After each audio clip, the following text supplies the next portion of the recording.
Bonjour, bienvenue dans ce JT.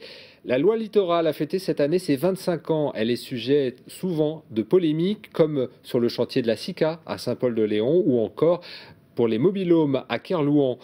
Un colloque se tient vendredi à l'université de Brest. Notre invité, Richard Leroy, maître de conférence en droit public, nous en dira plus sur cette loi littorale. Mais avant, un point sur l'actualité de ce mercredi 7 décembre 2011 dans le Finistère.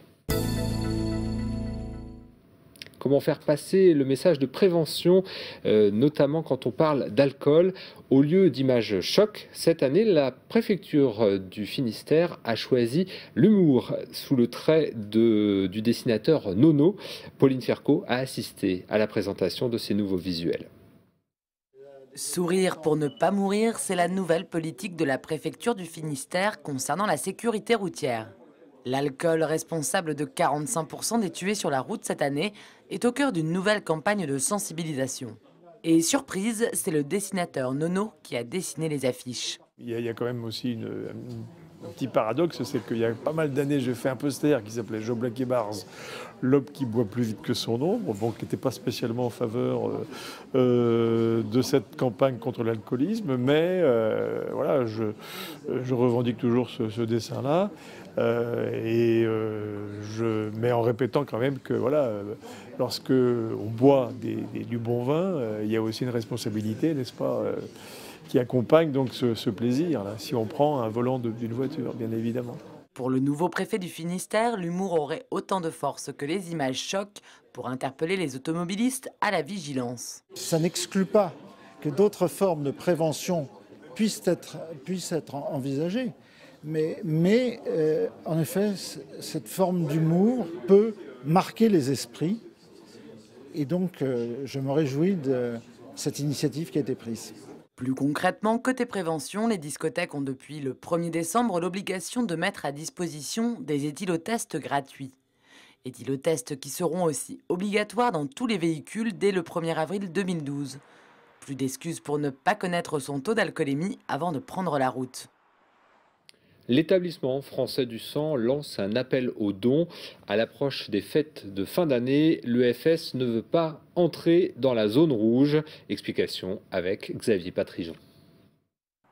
Il vaut mieux prévenir que guérir, alors l'établissement français du sang appelle aux dons en cette période de l'année difficile. Avec Brest, Quimper est l'un des 2 centres fixes du Finistère. Alors en ce moment, il y a eu une période un petit peu tendue où il y a eu une désorganisation des collectes au niveau national. Il y a eu les intempéries au niveau du sud de la France qui ont impacté beaucoup sur les collectes. Donc au niveau national, les réserves ont baissé et sont passées d'une douzaine de jours à moins de 10 jours. Ces réserves correspondent à l'autonomie de sang dont disposent nos services médicaux.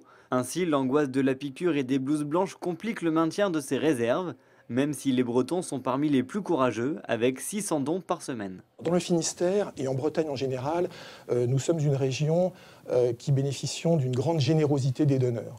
Les donneurs en Bretagne sont parmi les plus généreux de France. Nous avons à peu près 5,7% des gens en Bretagne qui donnent leur sang. Inscription, entretien médical et direction la salle de prélèvement. Que ma grand-mère donne, mon père donne et j'avais l'intention moi aussi faire ça bénévolement, quoi. Je le fais de manière régulière, j'essaie de faire au moins un don tous les 2-3 mois. Le message, effectivement, c'est qu'à l'EFS, le mot pénurie, on ne veut pas en entendre parler. Actuellement, grâce à l'appel national, les collectes marchent bien, les donneurs se mobilisent. Et c'est extrêmement rassurant, d'ailleurs, de voir que les gens sont conscients de l'importance de ce geste. Pour pallier aux besoins sanguins, 20 000 dons de sang seront nécessaires en Bretagne d'ici la fin de l'année. Plus connu pour la publicité ou pour le cinéma, Eric Cantona, l'ancien footballeur, est sur les planches du Quartz jusqu'à samedi à Brest. Il endosse le rôle du Burois dans la pièce d'Alfred Jarry. Alors, est-ce que Canto s'identifie au personnage tyrannique et colérique? La réponse avec Hervé Hugo. On s'aperçoit qu'on joue un personnage, que c'est un flic, un voyou, un amoureux, un aventurier. Il nous dit toujours que c'est un personnage qui nous ressemble un peu, quoi. Donc, ouais, on est tous d'abord très complexes. Et donc il y a toujours un petit peu de nous qu'on peut trouver, qu'on peut injecter dans un personnage, quoi. Après, moi, j'ai jamais décervelé personne, même si quelquefois, c'est pas l'ami qui m'a manqué, quoi. Mais faut faire appel un peu à la raison, quoi. Ouais. Mais un peu de moi sans la raison. Ouais. Ouais. C'est un peu le propre d'un dictateur, à faire ce qu'ils font, je pense qu'à un moment, il n'y a pas d'appel à la raison, en tous les cas, là, ce qu'on a défini des codes de conduite d'un être humain dans la société, quoi.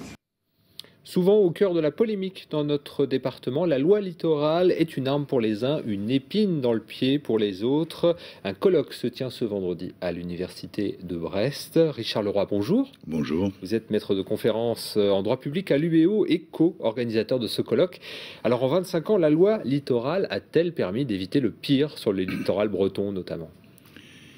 Si le pire, c'est une extension inconsidérée d'urbanisation, la réponse est oui.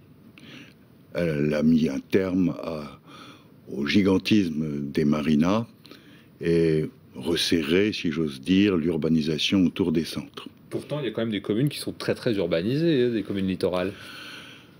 La loi littorale n'interdit pas l'urbanisation. Elle évite la dispersion de l'habitat en regroupant autour du centre de l'agglomération, autour du bourg, l'extension de l'urbanisation. Du même coup, elle permet de laisser libre de tout éparpillement de construction la zone agricole et la zone naturelle. En ce sens, elle a évité probablement le pire. Le Finistère était, dans les années 70, avec la loi, avec les Pyrénées-Orientales, les départements où il y avait le plus d'éparpillement, de mitage de l'espace, tout ça a été remis dans l'ordre. Alors, la loi peut être aussi une épine dans le pied, je le disais à l'instant, notamment pour les promoteurs. Et en ce moment, on parle beaucoup de la SICA à Saint-Paul-de-Léon. Le chantier est bloqué en raison justement de la loi littorale qui ne permet pas à la SICA de construire cet entrepôt de 7 hectares couverts. Alors justement, est-ce que c'est pas aussi un frein finalement au développement économique dans certains cas? Alors, il ne s'agit plus ici de l'extension de l'agglomération. Et là, vous me posez une autre question sur l'installation des activités agricoles ou nécessaires aux exploitations sur les communes littorales. Et là, il y a un vrai problème. C'est les limites de la loi?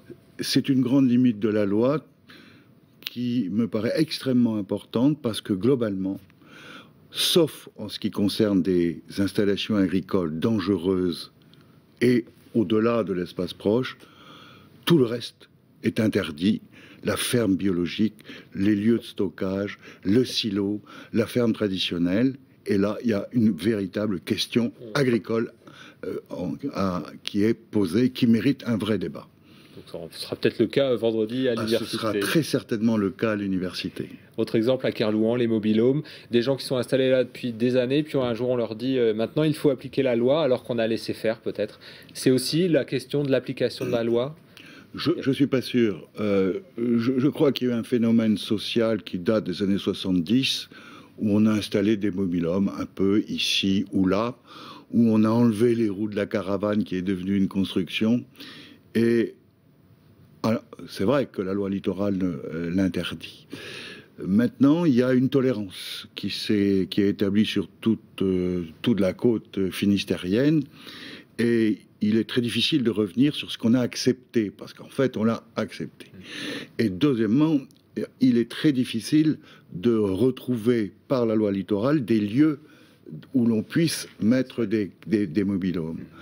Voilà. Donc, il y a un vrai problème qui, me semble-t-il, est social parce que ça rejoint un tourisme populaire, n'est-ce pas? C'est pas un tourisme qui explose sur le littoral, c'est la petite caravane, voilà, que l'on a installée. Richard Leroy, merci d'être venu nous parler de cette loi littorale et de ce colloque, donc à l'occasion notamment des 25 ans cette année de cette loi. Ça se tiendra ce vendredi à l'Université de Bretagne occidentale à Brest. Merci beaucoup. On se retrouve demain pour un nouveau point sur l'actualité à partir de 18h15. Bonne soirée à vous.